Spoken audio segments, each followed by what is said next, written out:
Hello, you're very welcome along to the Matchbook Champions League podcast. I'm your host, Daniel Hussey, joined by the three guys, Mark O'Hare, Adrian, Clarke, and Miguel Delaney. And there's some couple of great ties this week, Champions League semi-finals, second legs. Before we get to all that, Mark, a lot of that stuff happened over the weekend. A lot of playoffs actions. And look, a lot of good weekend in general for your under plays. And a lot of the games kind of went that way. But some interesting second legs to come for them too.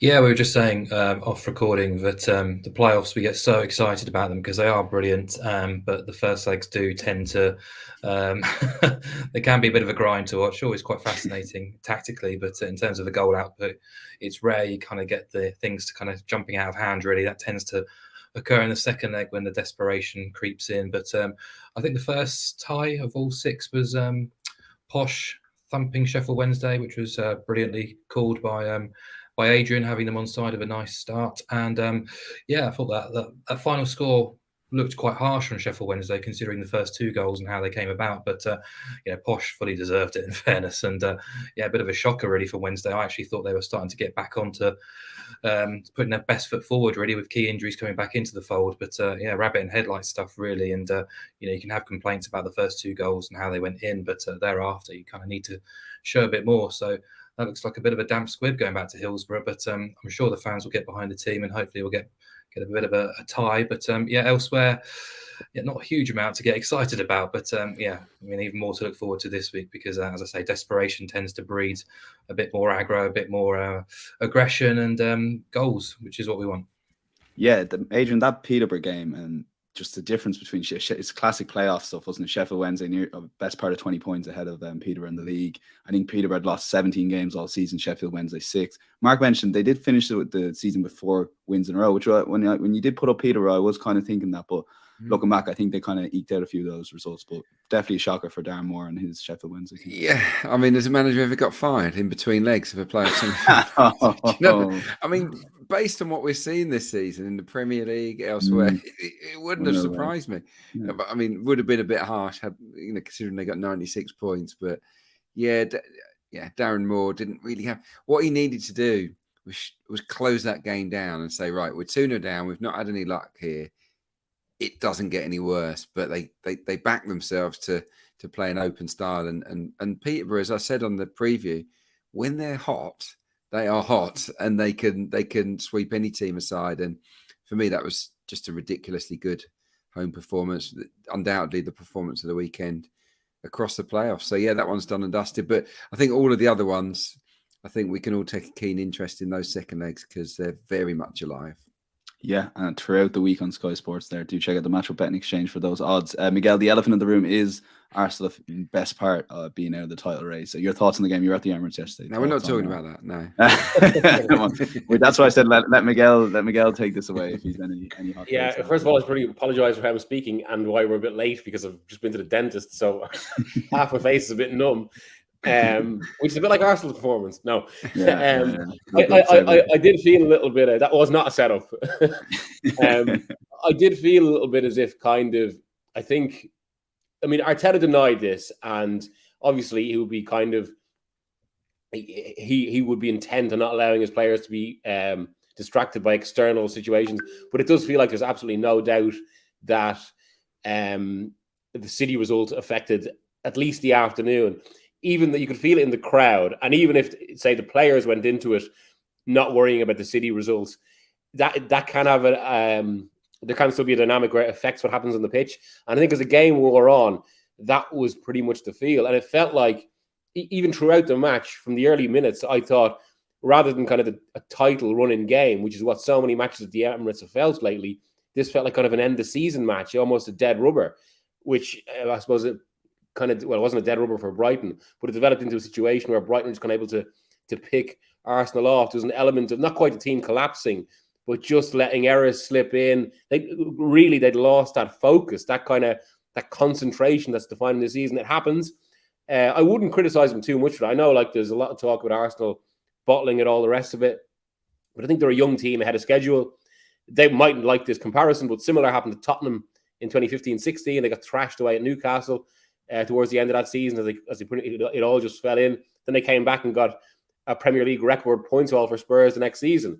And I do think actual I do think similar is possible for Arsenal. Like, there's a lot of hope about this team, but ultimately they're ahead of schedule now, and they drastically overperformed, and that ultimately ensured they were kind of undercut towards the end. Yeah, Adrian, anything to add before we move on to Champions League football talk? No, I just think it just ran out of steam, really, the team, and yeah, I think the sharpness is gone. The sharpness of the pressing is gone, so teams can now play through and over Arsenal a little bit easier than they did, because the defence has always been a little bit fragile, more so now because of injuries, and on the ball, Arsenal was so sharp early on in the season, bang, bang, bang, quick, sharp passing moves, could play through anybody. But Brighton, even though their press was exceptional on the day, Arsenal was sluggish on the ball, and they kept getting caught. And yeah, it was a fully deserved win. I thought from De Zerbi's Brighton look really good, and he's a manager that can go on to bigger and better things eventually. But for now, he can turn Brighton into top 6 challengers, I think, next year for sure. They were exceptional.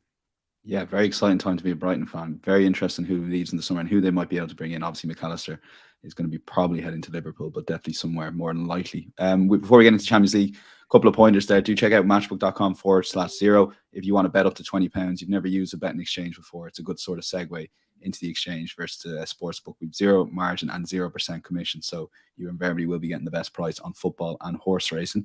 And the second thing is we've been nominated for the SBC Awards. Check out the link in the description, and much appreciated. We're up against the Matchbook Horse Racing podcast, so there's a good rivalry there to start with, but also others as well. I'm nominated for a few different categories, so appreciate that from the listeners. Great to be nominated, and we appreciate any votes for that going forward.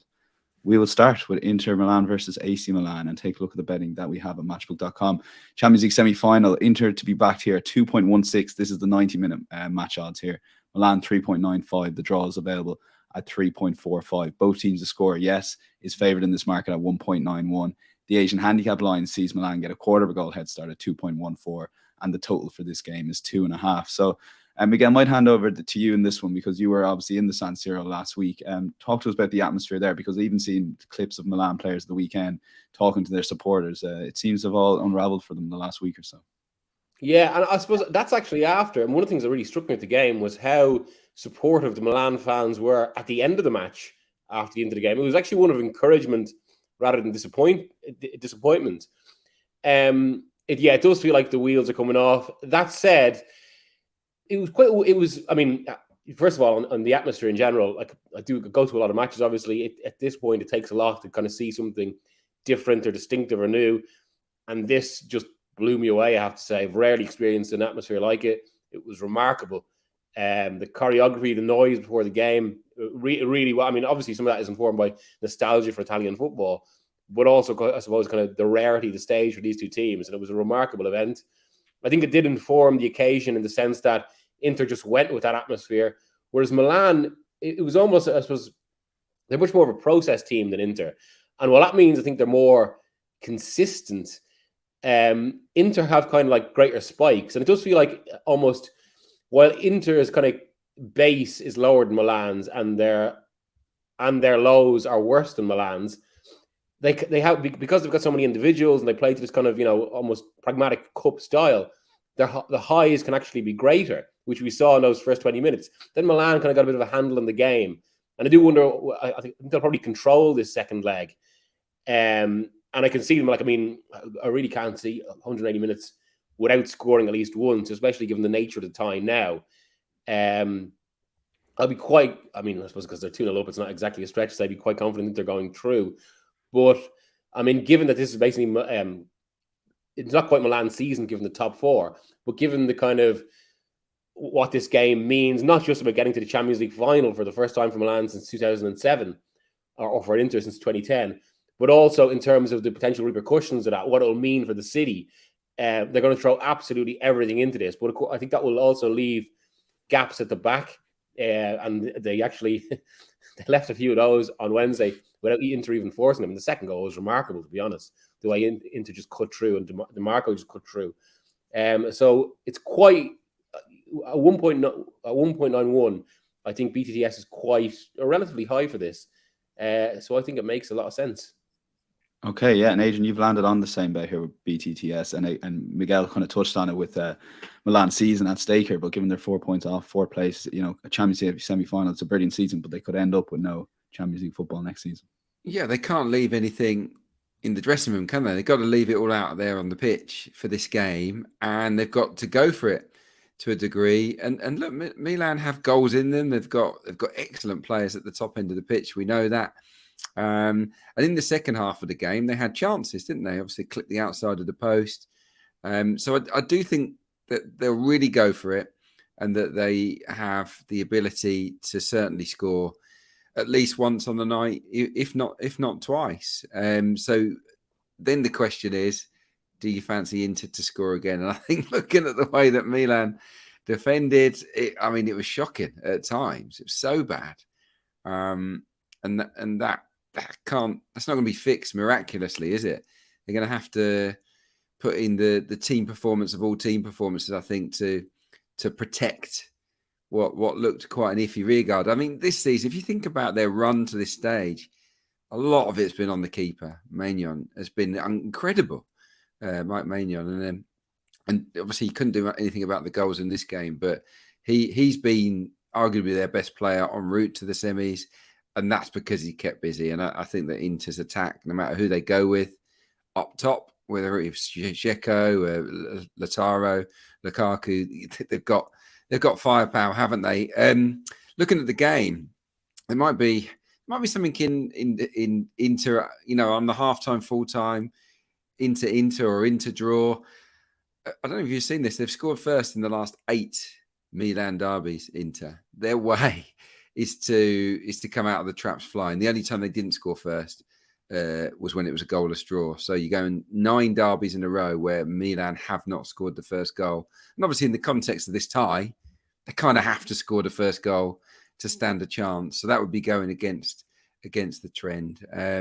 Inter, we know, are a cup team under Inzaghi. They've won domestic trophies, and they seem to find clean sheets easier to come by in the cups, don't they?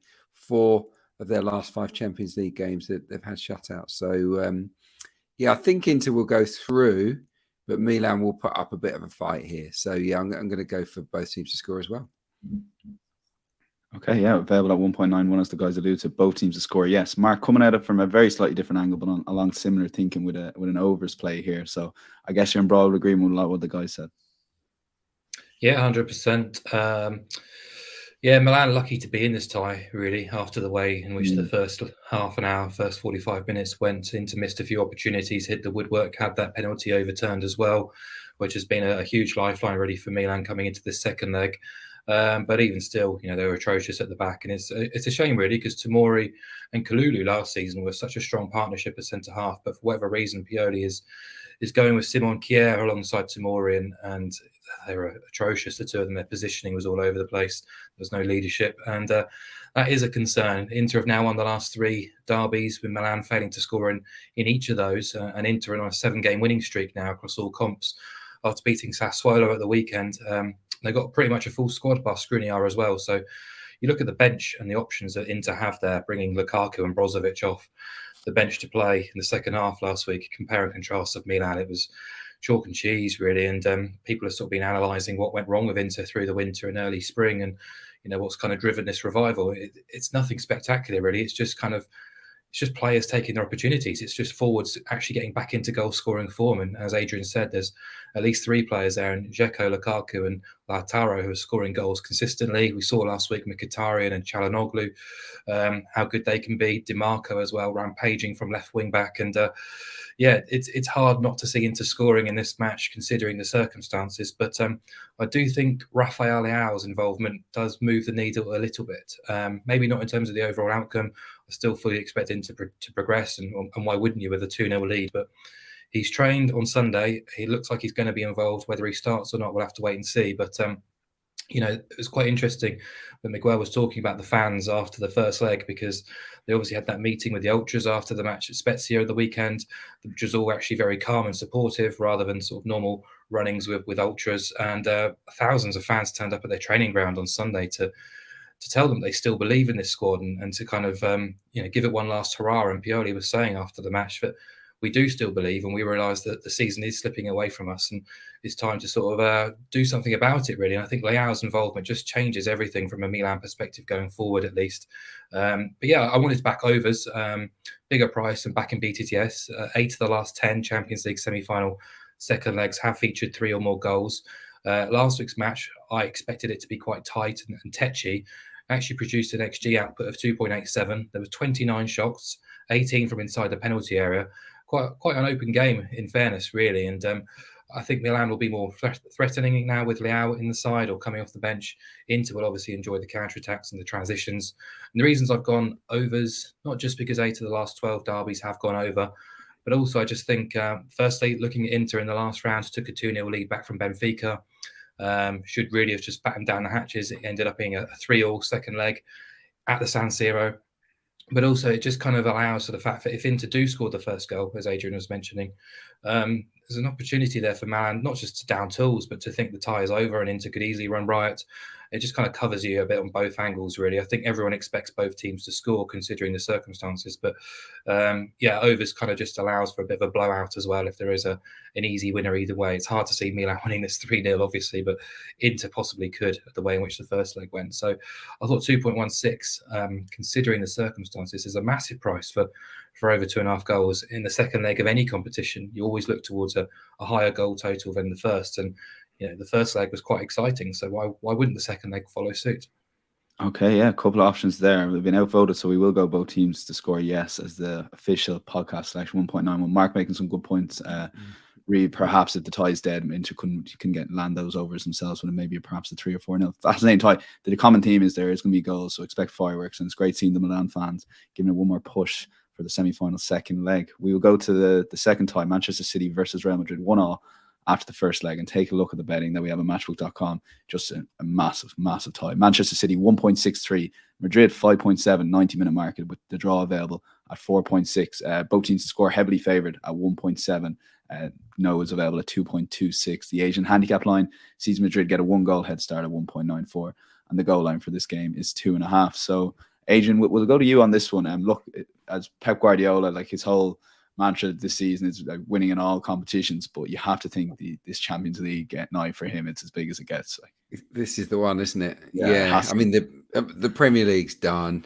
Yeah, you'd have to favour them to beat Manchester United at Wembley in the FA Cup final. There'll be heavy odds on favourites, and obviously with Inter probably lying in wait in the final, there'll be overwhelming favourites for that. So this is the game. This isn't the treble, but it could almost feel that way. So it's a huge game. I was really impressed with both teams actually for different reasons. In the first game, I thought that both goals came against the run of play at the time, but you saw the quality. It was a real high level match, and I was impressed with the way that De Bruyne in particular shone. Grealish looked sharp as well down the left. Rodri, exceptional. And the defence were comfortable at times. And you can't always say that about City in these real elite games in the past. They've definitely come on this year, Manchester City. But Real Madrid offered plenty as well, didn't they? I think there were quality performances all over the pitch from them. Not least, obviously, Rudiger doing a great job on Haaland. And then Vinicius, the absolute standout on the night. Crikey. He is a player, isn't he, Vinicius? And you can absolutely see him scoring at the Etihad because he's got the ability to score home and away against anyone with that electric speed, particularly. So I think we're in for another treat. I really do. City will go for it. They're at home. They always do. But Real Madrid, even though they box a bit smarter than some teams, they'll still carry that threat with Benzema and Rodrigo, such a good ball carrier, and Vinicius as well, among others. So, yeah, I think it'll be a great game. But I've got to side with City, just based on the body of evidence. I mean, the last 25, they're unbeaten in 25 home games in the Champions League, and they've won 23 and drawn 2. I mean, you can't argue with that record, can you? Real Madrid are winless in their previous 4 away games against City in the Champions League. So they've never won at the Etihad, or not in the last 4. They've drawn 2, lost 2. So that works against them. And if we're saying City are better now than they were in the past, then that's something to think about. But they carry a threat, Real, and I was looking at their games across this season as a whole. All competitions, 56 matches, they've scored in 51. So they're used to scoring, and I think they can score in the game. But I do believe that Manchester City have got it within them to outscore them. And they're not super tight at the back, are they? They seem to give you a goal every now and again, Manchester City. I was looking at their home games again across all competitions. 13 clean sheets, not bad. But they have had 28 home games. They've actually been more non-clean sheets than clean sheets. And when you consider they're up against a team that scored 5 at Anfield and that absolutely love the Champions League, then you can absolutely make a case for City conceding here. So yeah, for me, I think they'll just get through, but it'll be a really evenly contested, exciting match where both teams score. Okay, Man City to win, both teams to score, available 3.2. The selection for Adrian. Miguel, you're the same selection without the Manchester City. Do I sense from you that you've still got a bit of unpredictability about how this game is going to go? Because look, it's a big Champions League night. It's probably the biggest the Etihad has ever had. And for Pep Guardiola, again, it's everything this Champions League, particularly the run he's had over the last few years. Yeah, there was a lot about the first leg that surprised me, I have to say, especially with how it evolved from last year's game, where obviously, I mean, throughout that, City were the better team. They should really have won it comfortably. It was obviously turned around in a dramatic fashion. But this was actually a totally different game. And I thought where Madrid started quite pragmatically and defensively, and actually the approach was a lot like what Ancelotti did to Guardiola in 2014 when Guardiola was Bayern manager. After they got that goal through Vinicius, which for me is one of the moments of the season, although De Bruyne's came quite close, must be said, Madrid kind of went up a level, and there was 20 minutes, ironically, just before I suppose De Bruyne's goal, which is where the pattern in this game was quite mirrored, and that both goals kind of came against the run of play. But I thought Madrid's control over that 20 minutes was superior to what City's had been before. I felt like more cutting. They really should have killed the game, and it's for all that I think this is much closer to 50-50 than I would have had it in the build-up. Madrid, obviously City are the home team now, but if there's one team that won't be cowed by that, it's Madrid. We've already seen what they did at Anfield earlier this season. And I am really unsure what way this is going to go, other than I think this is going to be... I mean, the other element that maybe surprised me, actually, about the first leg was how, in contrast to last year, it was much more... I mean, Adrian referred to a high level there, and that's what it was, but it also meant there was kind of higher level constraints as well. It wasn't as open a game. So it's surprised it was low scoring. I do think kind of given this is a decider, this is, as has been saying, almost the season's final in some respects. It will become more open. And I just think the only thing I can say for certain, really, or the only thing I think is likely to happen is that both teams will score. And it could be 1-1 again, could be extra time. But I'm just not quite as bullish about City as the lads. And I actually think as well, there's been... I mean, this is remarkable given to say this about teams on the winning run they have been in the Premier League, with Madrid's draw disrupting it. But there's just been a very slight drop-off with City in the last 2-3 weeks. And I think that would actually stand to reason with how Guardiola conditions these teams, where the physical program is usually designed to get them to peak in November, December, and then March, April, with that usually enough to get the job done. But there's been that slight drop-off lately, and I wonder, does that make them a little bit more vulnerable? But again, I wouldn't be speaking with certainty about who's going to win it, I think. Yeah, interesting. And you mentioned that not as confident as the guys, and Mark's selection is including Manchester City. Mark, do you share those concerns, and do the numbers sort of back up maybe City's drop-off the last few weeks? Because on the eye test, the first 30 minutes against Everton weren't good. Obviously, they get the goal and the game's over. Against Fulham, they let them back into the game. Is there things for Madrid to kind of look into those couple of games that we can get joy here, even though it matches at the Etihad? Of course, yeah. As Miguel pointed out, they've not been great, but that's, excuse me, largely been in the Premier League in matches they're expected to win. And I've almost felt like they've gone into those fixtures with a mentality of let's win this match and move on to the next challenge, irrespective of the style or how we go about it. It's just a case of we need to win this fixture and then we'll move on to the next challenge. And Yeah, I mean, in terms of a weakness, Adrian talked about it in terms of clean sheets. City will try and look to control the fixture, try and control the tempo, but they are always susceptible to a goal or two at the back, regardless of who's there or how they're performing. I think that's been the case for quite some time, actually. And if you look at their clean sheets record since the World Cup, it's not been that pretty for a team who you associate with dominating matches. And actually, if you look at the Premier League as a whole, look at the amount of games BTTS has landed in Man City matches. I think it's up there as being the second or third most popular in the league, which is quite surprising, really. But yeah, echo all the things the guys have said.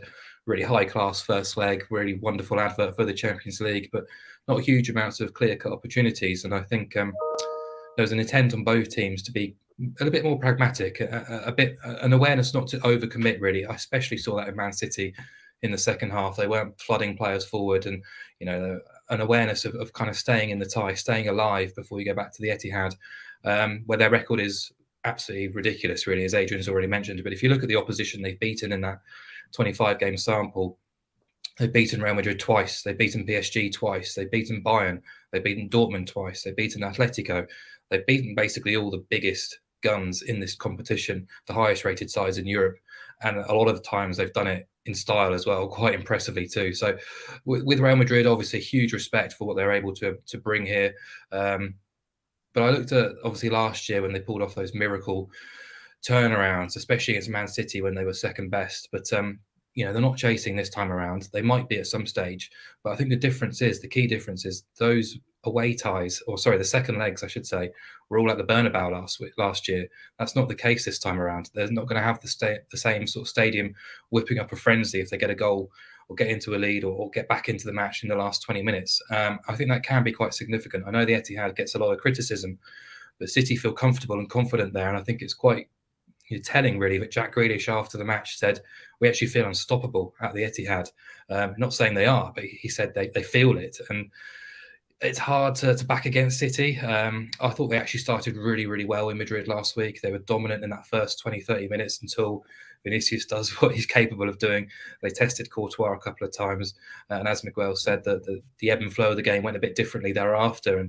And Real Madrid really sort of looked very good for quite some time too. But in terms of the markets, I found this really difficult because I kind of do lean towards City, but the prices are so short and you can't back City in the 1x2. You've got to find something else to pair it with to make it work. So I've kind of just begrudgingly gone Man City to win and over 1.5 goals at 1.9. I was looking at Real Madrid plus 1.25. In all honesty, I'm not massively confident in either of them because I think City do have the potential to pull clear. But yeah, I thought they were the superior side last year. And if we think they've improved and this game is at the Etihad, then they really should be getting through. But huge respect for the individual brilliance that Real Madrid can bring, the experience that they can bring.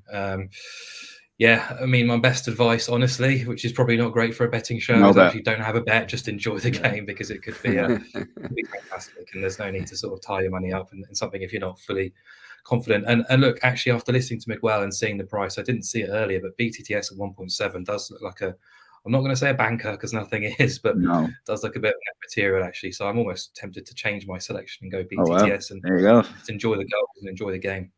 You have talked Miguel, you have talked Mark out of Manchester City, which is quite impressive to do. So we'll lock a tentative selection. Yeah, both teams to score. Yes, I think it's the safest bet. But Mark touched on it. It's one of those games you can just sit back without a betting interest. I'm actually nervous thinking about the game. So can I imagine the players, Adrian?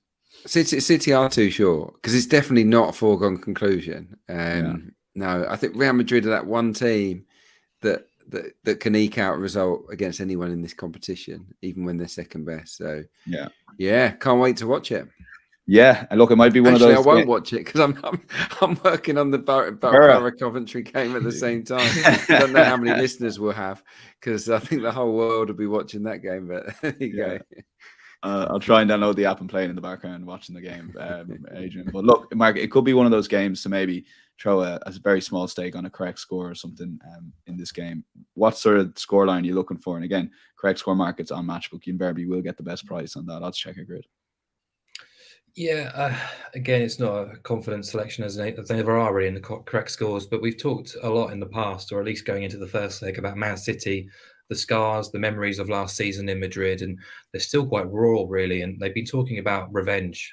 That's been the word. And City at the Etihad tend to be quite a formidable force, not just domestically, but as we've already talked about on the continent as well. They've beaten some big teams and beaten them quite well as well. So if City do find their top level, their top range, I think they can win this match. I think they have been the strongest suit in 3 matches against Real Madrid over the last season and a half. But the general price for them to win isn't that pretty. So perhaps you do look towards the correct score market. So as a long shot, I thought City to win 2-1.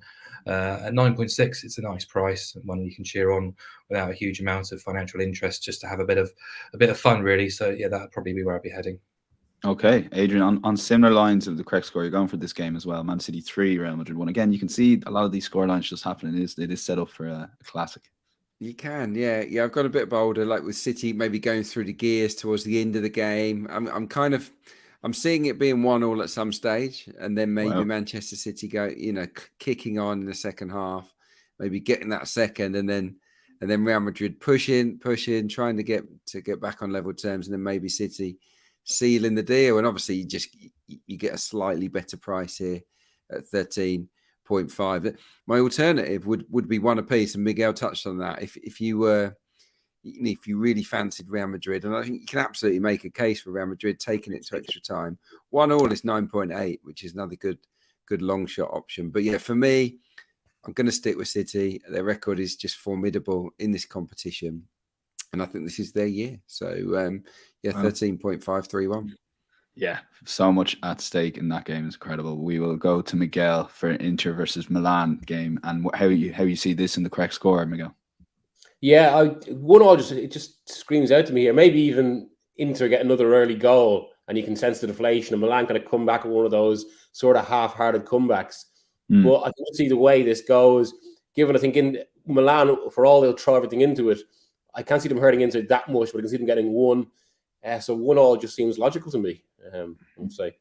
Yeah, 7.4 currently on Matchbook. And as I said, do check out the odds checker grid. Invariably will be best price, and particularly that hour before kickoff. And Miguel, will stick for you because the safest bet, if you were to have one bet on the Champions League card this week, you are going to go for the San Siro. And the guys are all leaning to the San Siro for their best bets, but it's both teams to score for you.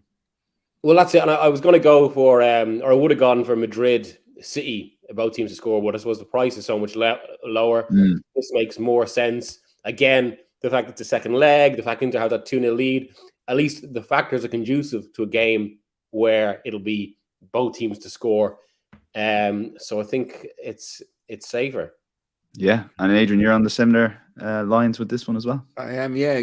Just very quickly, there was a stat I should have mentioned. City at home this season, all competitions, 28 games, have scored at least 20 times.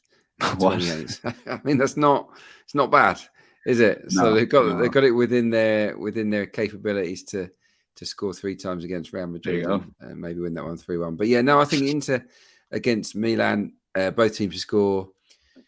It feels the more predictable match. I think there are a lot of variables with the City Real Madrid contest. With this, I just sense the game state is that Milan have to go for it, and they came very close to scoring in the first leg. They'll really push and push, and I think they'll break through this time. But having looked at how poor they are defensively, and I know the form's been very, very patchy in that regard, I can't see them keeping Inter at bay, especially if Inter come out of the blocks, as is their way under Inzaghi in these cup competitions. So, yeah, I think another explosive start and both teams to score.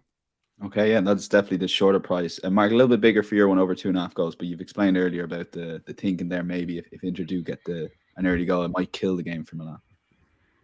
Yeah, exactly. The guys already done the work for me in terms of both teams to score. If they expect both teams to score, I'm just looking for a third goal really to get the payout at 2.16, which I think is a really big price for a second leg of a Champions League tie when there's a lot still on the line. 8 of the last 10 have gone overs, so I was expecting it to be more of a 50-50 shot rather than overs being quite a reasonable outsider. The first leg was quite exciting, chucking Rafael Leao into looking to put the final nail in Milan's coffin.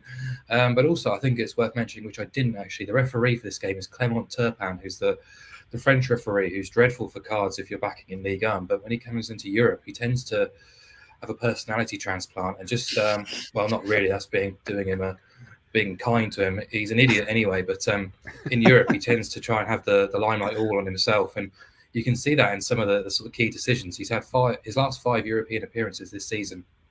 He's given 5 penalties and a red card. And I did some sort of digging on him in continental action.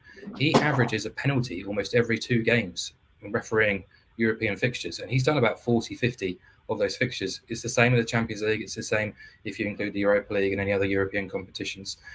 He's a clown, and he will try and make some moment about himself. And if we talk about sort of key decisions in big matches, a red card here, a penalty there, things can go a little bit haywire thereafter. So, yeah, I think he's another reason to support goals too, because he's liable to make a big call when you're not expecting it. At least, that referee decision last week with the penalty being overturned, Turpin wouldn't have overturned it. So, yeah.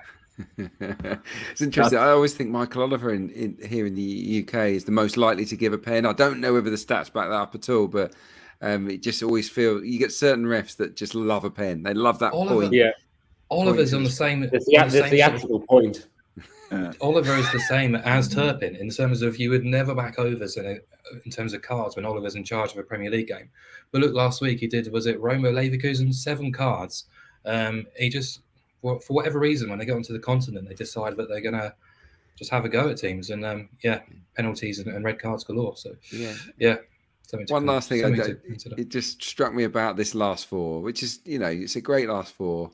But it's the old centre forwards. Giroud 36, Dzeko 37, Benzema 35. It's mad, isn't it? That we can get to the last 4 of the world's best club competition, and the 3 of the 4 teams are spearheaded by players that should have retired. In theory, no, not that they should have retired, but they're at the age where many of their peers have already retired. And the one who you expect to sort of take the bull by the horns was kind of shackled last week. I thought Rudiger did a really good job in he looked pumped up, didn't he, in that first leg? Yeah, he did. Yeah, in fact, it's the plots and subplots of these Champions League semi-finals outlined brilliantly by the guys throughout. Miguel, I presume you'll be at both games? I will be, yeah. Well, hoping no delays. I've got a 3:00 flight from Milan to Manchester on the Wednesday. So and my flight back on Thursday from Milan was delayed. So let's hope it all goes well. But yeah. Fingers crossed for you, Miguel. Mark, do you double screen a game like that? Adrian touched on there'll be a playoff game that night, Middlesbrough and Coventry. Will you double screen that, or is it just full focus and enjoy the 90 minutes? No, I'll be double screening. I think back in the day I'd record one and watch it after. But now we've got a little one in the house. Sleep is imperative, so I have to try and double up. You got to be efficient. And Adrian, you're going to try and you can talk freely here. Can you try and watch a little bit of the game and commentate? I guess you can't. You got to be engrossed. No chance. No, you got to do that job properly. You got to really throw yourself into the game. I'll be getting updates in my ears throughout anyway, so I'll be following it. But yeah, it's a shame to miss it. But I do think it's the 2 best teams really in the world at the moment going head to head. So it should be an absolute belter. Yeah, games don't get bigger than these 2 games, particularly that game on Wednesday night. So Twitter is going to be unrivaled for sure Wednesday night. We'll see how it goes. My thanks to Miguel, Mark, and Adrian. We'll be back on Thursday with a Premier League pod out. It's a penultimate one, and then we'll be back for the June 10th Champions League final as well. And we'll try and squeeze in a bit of the Europa League and Conference League action with West Ham, hopefully there too, from an English perspective. Until then, check out insights.matchbook.com, full recap of all the bets. And if you are watching the videos, do hit that like button and subscribe button. It makes a massive difference to ourselves. Until then, we'll chat to you Thursday. Bye-bye.